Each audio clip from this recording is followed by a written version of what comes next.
On our engagement, my fiancé, drunk in my arms, called out another man's name, Daniel, as long as you're happy, it doesn't matter who I marry. My body went rigid. No wonder when Daniel tried to steal my childhood sweetheart years ago. She desperately chased after me. She was just afraid I'd ruin things. I scoffed, called off the engagement, and immediately agreed to a blind date with a beautiful, well-off woman my parents had arranged. On the wedding day itself, both my exes rushed over, their eyes red, shouting, "Don't marry her."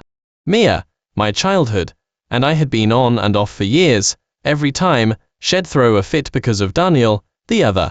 I was truly exhausted. I just couldn't take it anymore, so I accepted Chloe's pursuit. She was a famous beauty at our university, and had been pursuing me for years. After graduation, I started my own business. To take care of my health, she cooked for the first time to practice her culinary skills, arranging every aspect of my life perfectly. The day my company went public, I thought we could finally settle down, but on the eve of our engagement, she drank too much. Holding me, she kept calling Daniel's name. "Daniel, I've waited so long. I am finally marrying him. As long as you and Mia are happy, it doesn't matter who I marry." It turned out her diligent cooking practice was all for Daniel. The dishes she meticulously perfected were all Daniel's favorites. The perfect fiancé I'd always imagined was just a beautiful dream I'd conjured. I was completely disillusioned. The next day, I confessed to my mom that the wedding couldn't happen. My mom's hand trembled, and the bowl she had just picked up shattered into pieces. It took her a while to compose herself before she asked, "Ethan, are you sure about this? The engagement is so close. Calling off an engagement is no joke." Seeing the resolute expression on my face, she didn't say much more, only cautiously asked if I had been in contact with Mia again recently. I knew what she was worried about. She was afraid that the old messy business between Mia and me would flare up again. Mia and I had been childhood for over a decade, and our families had a good relationship, so everyone thought we were a perfect match. But when we got to university, she was immediately drawn to Daniel, that diligent junior. Over the years, we'd been on again, off again, and the whole school knew about it. Back then, when everyone was making fun of me, it was Chloe who stayed by my side and comforted me. Finally, I chose to be with Chloe. But everyone thought I'd eventually go back to Mia and made a bet that I couldn't forget her. But no one knew I had already fallen for Chloe, and this engagement was something I had always looked forward to. Now, it all seemed like a joke. I gave a bitter laugh. "Mom, don't worry. From now on, I am completely cutting ties with both of them. Didn't you and Dad say I still had a childhood? If that girl is still willing, let's just get married using the existing engagement celebration." My mom sighed. "All right, your thing with Chloe was never really public anyway." When we saw her wedding date getting postponed repeatedly, we felt something was off. "But you, kid, were just so head over heels. It's good that you've finally seen clearly. Eleanor, that girl, has always been waiting for you." I quietly acknowledged her words, honestly. With my reputation in tatters, I shouldn't drag Eleanor into this. But years ago, her father got sick, trying to save mine, and his dying wish was for me to marry his daughter. I used to despise this kind of arranged and turned a blind eye to the promise I was supposed to fulfill. Now that I've completely broken things off with them, it's time for a new beginning. Back at my apartment, I started packing up the things Chloe had given me. They were supposedly gifts for me, yet there wasn't a single item I actually liked, but she had gone to great lengths to find them, so they were outwardly faultless. Thinking about it now, they were probably all things Daniel liked. Midway through organizing, Chloe arrived, holding a red box. She opened it. It was a watch. Chloe smiled, intending to put it on my wrist. "This suits you best. It's really beautiful." After all these years, she still couldn't remember that I didn't like wearing a watch. I evaded her outstretched hand and subtly put the gift box aside. "It's too valuable. There's no need." Chloe frowned, but then smiled, coaxing me. "No matter how valuable. Could it be more valuable than my fiancé?" I didn't reply, just smiled. Chloe didn't seem to mind. She looked down at the things I had packed up and asked, puzzled, "Are you throwing these away? Why didn't you get a housekeeper to deal with them?" She didn't even recognize that these were all things she had given me. I took a deep breath, about to tell her about canceling the engagement. Chloe, however, took my hand again, her face full of apology. "Ethan, the company's been having some cash flow problems recently, so I might not have time to attend the engagement party. What do you think? Maybe we should postpone it." "Postpone?" I didn't expose her clumsy acting, just quietly hummed in assent. Chloe visibly relaxed, then kissed my cheek. Ethan, it's truly wonderful. I knew I wasn't wrong about you. Haven't you always wanted to see the sunrise? Well, go in a few days. I've even prepared a surprise for you. Just a few days ago, I had been telling her repeatedly that I wanted to see the sunrise, but she always brushed me off, saying she was too busy with work. Now, after using work as an excuse to postpone the engagement, it seemed the compensation had arrived. Sure enough, my mom was right, from beginning to end. I was the one who couldn't see people's true intentions. Before I could say anything, Chloe's cell rang. She glanced at the screen, and her expression instantly changed, her eyes and eyebrows showing uncontainable delight. She rushed to the balcony to answer, not even bothering to greet me. Just like every time before, as soon as there was any sign of Daniel, she would immediately drop me. I used to think it was just because she was busy with work. Later, I found out that this ringtone was Daniel's exclusive ringtone customized for her. I crouched down, picked up the watch and accidentally knocked to the ground and shattered, and silently placed it in the cardboard. It was perfect. I was also planning to let go. Chloe, this time be free. The next morning, I packed everything up, ready to deliver it to Chloe's office. Usually, at this time, she'd be in a meeting, and the office should be empty. However, as soon as I reached the door, I heard a commotion inside. I frowned. Never mind, I hadn't intended to go in anyway, but the assistant standing at the door saw me and insisted I stay. Sir, if you leave, Ms. Chloe will surely have my hide. Chloe was always like this, always eager to engage in public of affection in front of others, creating a devoted persona, thinking I needed to clear things up with her face-to-face. I sighed and didn't make things difficult for Amy. Amy chatted on and on, telling me how much Chloe had put into preparing for the engagement ceremony recently. A bitter feeling welled up inside me. She had told me just yesterday that she wanted to postpone the wedding. All that effort certainly wasn't for me. Amy didn't notice my odd demeanor, and continued to gush. Sir, you have no idea how much Ms. Chloe did to give you a perfect wedding. She even air-freighted a batch of suits from France specifically, each one incredibly valuable. And, Chloe said you always wanted to experience flying a helicopter, so she immediately arranged a private and even hired a professional pilot for you. Listening to these hollow expressions of love, I didn't even have the strength to force a smile. Suddenly, I saw a guitar discarded next to a trash ahead. It was covered in a thick layer of dust, clearly having been left unused for a long time. I stopped, and Amy followed my gaze. Oh, look at my memory. Yesterday, Chloe said it was in the way, and told me to throw it out early, but I got busy and forgot. That was a prop Chloe, and I used for a performance we did together at the university music festival back then. Chloe had told me then that she would always cherish this guitar, saying it was a testament to our love. My hand unconsciously clenched. Amy asked curiously, Sir, what's wrong? It's just a broken guitar. What's there to look at? I don't even know which admirer sent it. Ms.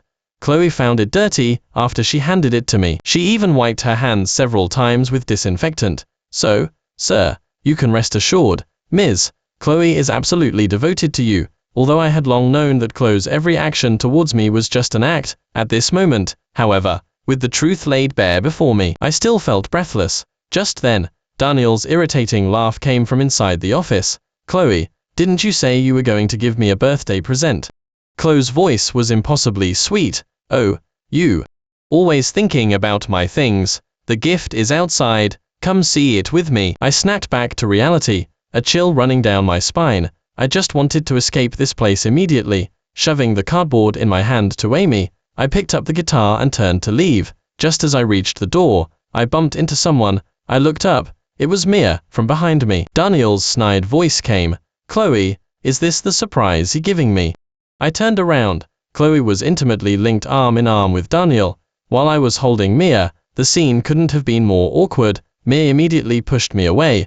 Daniel, don't misunderstand. Things aren't what they seem. My back hit the doorframe hard, making me wince in pain. Chloe shot me a glance, then immediately clutched Daniel's arm tighter, glaring venomously at Mia. You have the nerve to come here. Who gave you permission to anger Daniel? If hadn't been in love with you, he and I would have been together ages ago. Mia scoffed. You have the nerve to lecture me. You're already someone else's fiancé, yet you're still embracing the man I love. Isn't that a bit too convenient? Chloe realized she had lost her composure. She gave me an awkward glance, then defiantly retorted, "Didn't you just hug Ethan? Did I say anything about it? Besides, I treat Daniel like a younger brother, it's just sisterly affection." Mia's face was full of scorn. What kind of sister goes camping on a mountain with her brother in the middle of the night just to watch the sunrise? Chloe, who can't see through your ulterior motives? People in the office also gathered around, enjoying the drama. It was only then that someone noticed my injury. "Sir, what happened to you? Are you hurt?" Seeing the others' gazes, Chloe reluctantly released Daniel and came over to help me. From that collision earlier, the broken part of the guitar had cut my hand, and blood was gushing out. Chloe casually took a tissue and wiped it on me, her tone complaining, "How can you be so clumsy? You got hurt by a broken guitar." Her eyes, however, never left Daniel for a moment. She had long forgotten that she once vowed to play this guitar and write a love song for me. I coldly withdrew my hand.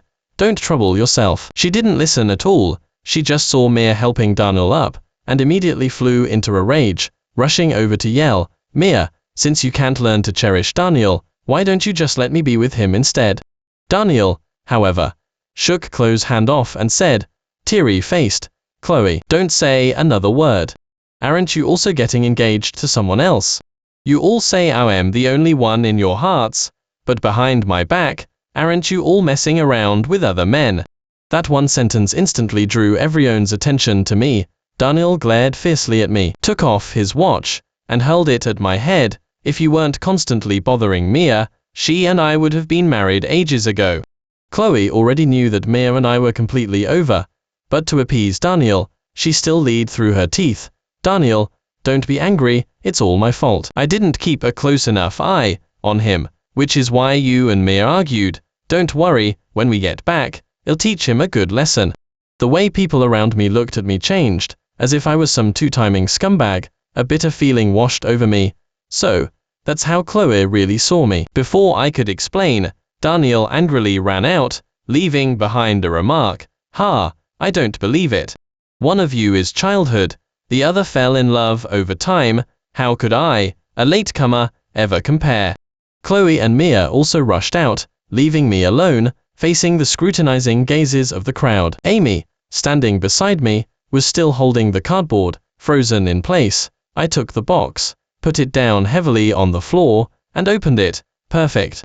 Let everyone here bear witness. Today, I, Ethan, officially announce that I am terminating my engagement with Chloe. I want nothing that Chloe gave me. I am returning it all to her. Furthermore, I, Ethan, swear to God that this life, I will have nothing more to do with Chloe or Mia. If I break this vow, may I be struck by lightning and die a horrible death." With that, I walked out without looking back, completely indifferent to the murmuring voices behind me. Just as I stepped out of the company entrance, someone threw a sack over my head and dragged me into a van. The van made several turns, and I was thrown into a remote, dilapidated warehouse. A group of people began punching and kicking me. Caught off guard, I could only desperately curl up to prevent further harm. However, my consciousness began to fade. Hazily, I heard a familiar voice, "Are you guys hungry? Beat him senseless. If he's crippled, it's on me." It was Daniel. I mustered my last bit of strength, trying to resist, but a burly man stepped on my face, stopped the damn chatter and hit him. I don't know how much time passed, but they finally stopped. I heard Daniel's nauseating voice again. He waved his hand at the thugs. "All right, you guys can go now. I'll give you the final payment later." Then, he squatted down and patted my face. "Ethan, so you finally got what was coming to you, huh? Ha ha ha ha. What a shame. I almost got to see you beaten to death." Hearing him gloating like that, I wanted nothing more than to punch him to death. He stood up with a grin, saying smugly, "Who told you to have such close relationships with both of them? If it weren't for you, Chloe would have been with me ages ago, and wouldn't have been playing hard to get with me all this time." He made me tremble with anger. I wanted nothing more than to leap up and fight him, but the intense pain in my body reminded me that escaping was the most crucial thing right now. I gritted my teeth, trying to stand, but then I saw Daniel punch himself, staging a loud scream. "Ethan, what are you doing? I was trying to help you, and you hit me. If he jealous, at least choose the right time and place." Daniel. It was Chloe's and Mia's voices. Immediately after, I was violently kicked, causing me to involuntarily fall backward. By the time I regained my senses, Chloe and Mia were glaring at me with murderous looks. Ethan, how dare you lay a hand on Daniel? Daniel already told us. He rushed here, risking himself to save you, and now that he's chased off the thugs, it's taking it out on him. Daniel pretended to be severely injured as he stood in front of them. Chloe, Mia, don't blame Ethan, he definitely didn't mean it. He just loves you too much. Chloe looked at the scratch on Daniel's face, her heart aching so much that tears welled up. Don't talk, you'll hurt yourself. If it weren't for him, would you have been beaten? Mia also looked at me, her face full of fury. Ethan, you truly disappoint me. I felt like my ribs were about to break. I had no strength to explain anything to them, but walked forward and yanked me up. You think you can get away with playing dead? I am telling you, if you don't apologize to Daniel today, I am not done with you. I gasped in pain, unable to stop myself from groaning aloud. Chloe, I didn't hit him. Chloe sneered, it's come to this, and is still making excuses. Do you take us for fools? I gritted my teeth and violently flung her hand away. I don't care if you believe me or not. I will never admit to something I didn't do. Over there, Mia also scoffed. Ethan, it's truly disgusting. I should have known you were a coward who doesn't take responsibility for his actions. Daniel added fuel to the fire from the side. Ethan, I know you can't let go of Mia and can't bear to leave Chloe. I'll grant you both your wishes. Can't I just step aside? He cried and coughed, and as he coughed, he suddenly spat out a mouthful of dark blood. Chloe and Mia's expressions instantly changed. Chloe didn't even ask questions. She just grabbed my throat. Ethan, how dare you poison? She choked me until I couldn't breathe, my mind going blank. If I knew how to use poison, would I be bullied like this by you all?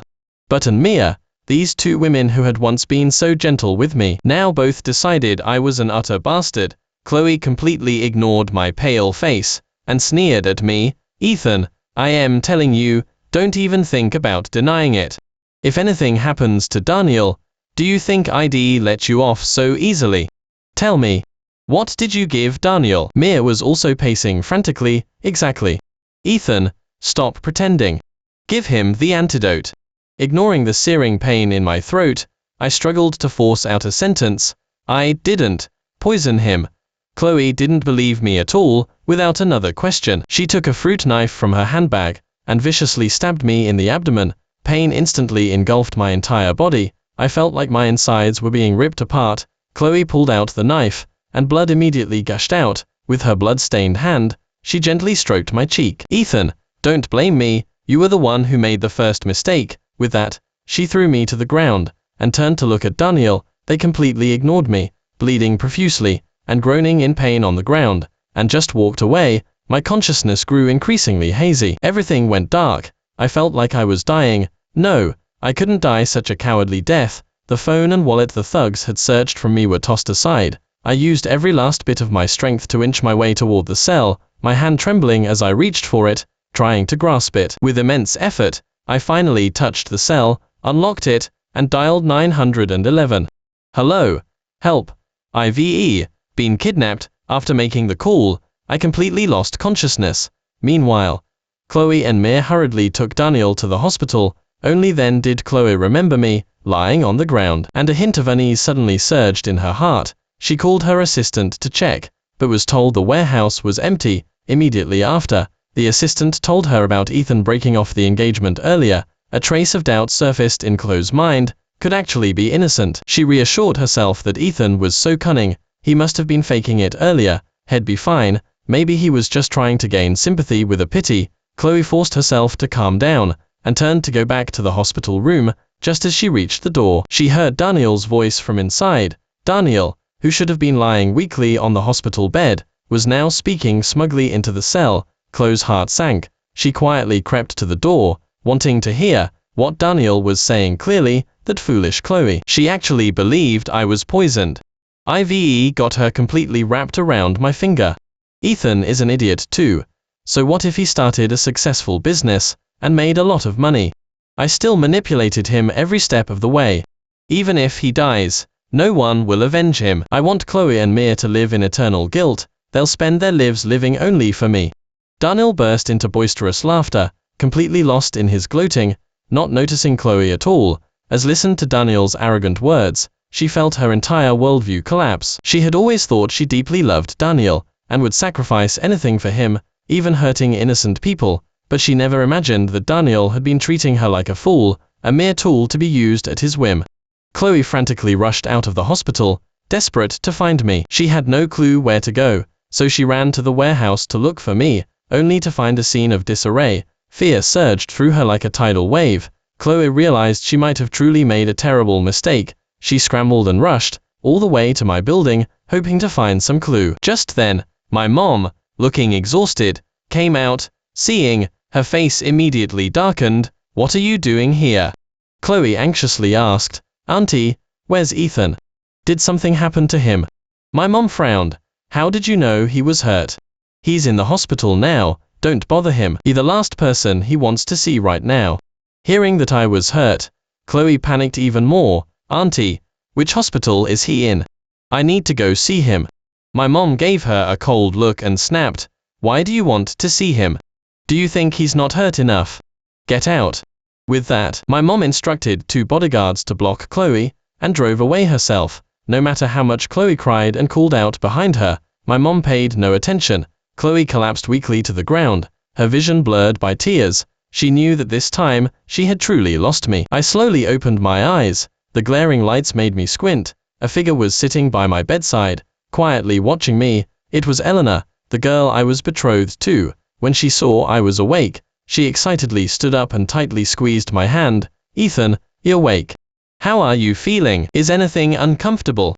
I weakly shook my head, wanting to say something, but my throat was so hoarse I couldn't make a sound. Eleanor smiled gently, picked up a glass of water, and carefully helped me drink. The sweet liquid soothed my throat, making me feel much better. "Thank you," I whispered. Eleanor playfully chided me. "Silly, what are you thanking me for? Do we need to say thank you between us?" Seeing her gentle smile, a warmth spread through my heart. It was just a bit strange how familiar she was with me. Her clear, bright eyes seemed to penetrate my soul. Seeing every corner of my innermost being, I suddenly remembered someone from my childhood, who used to look at me so gently. Eleanor seemed to sense my confusion. She smiled softly. "What? You used to call me sister when we were little, and now you're pretending not to know me.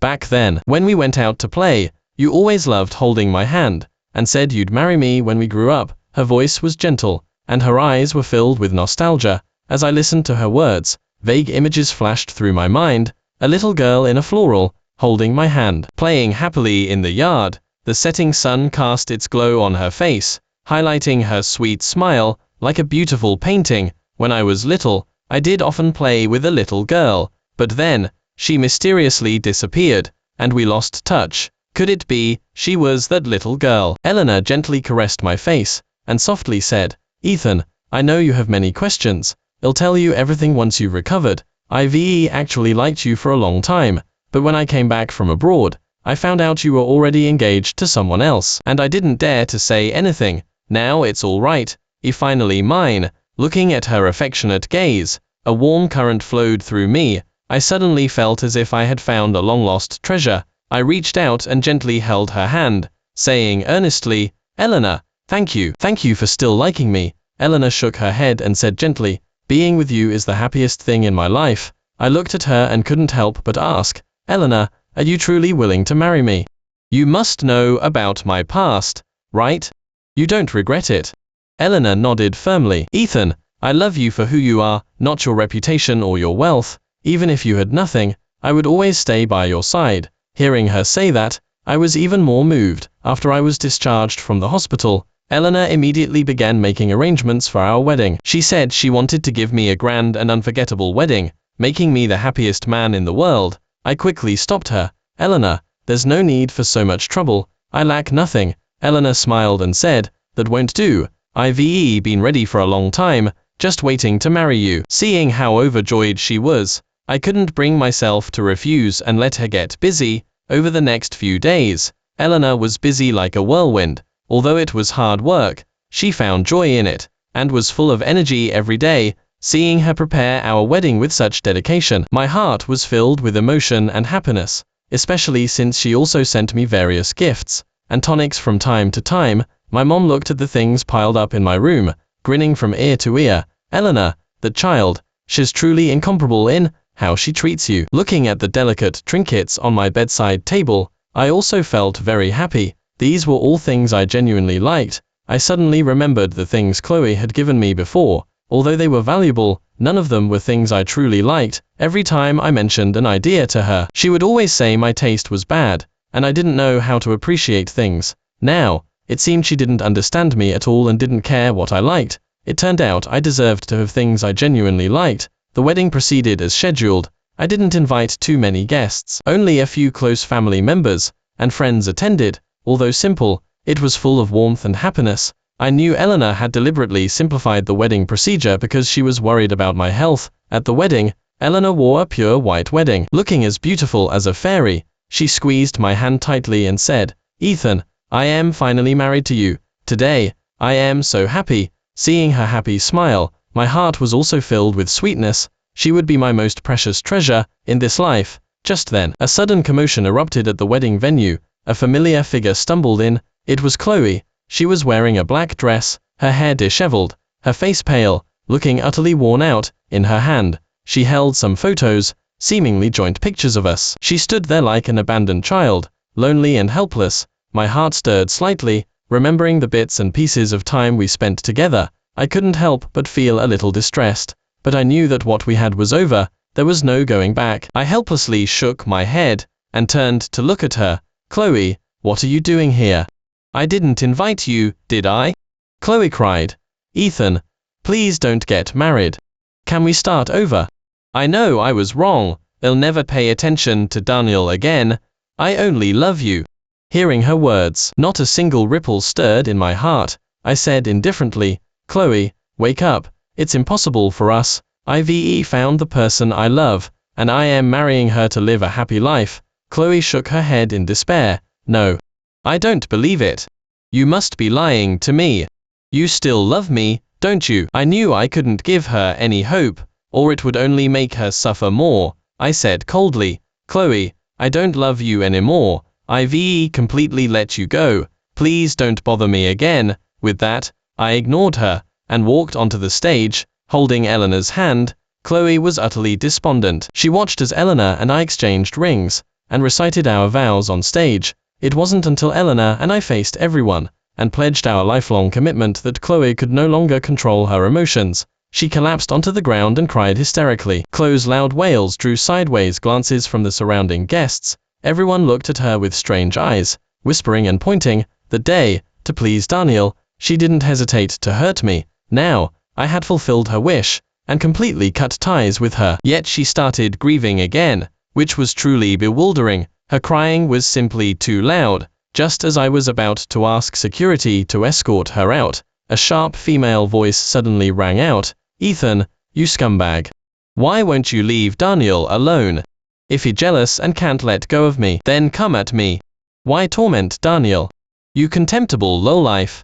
It was Mia. She had come too. She was wearing a miniskirt and heavy makeup, looking completely different from her usual pure and sweet self. She angrily stormed up to me, raising her hand to hit me. Before she could even touch me, Eleanor grabbed her arm. "Today is my wedding, and I don't want anyone making a scene here. Please leave immediately. And as for that man, I was the one who arranged for him to be taught a lesson.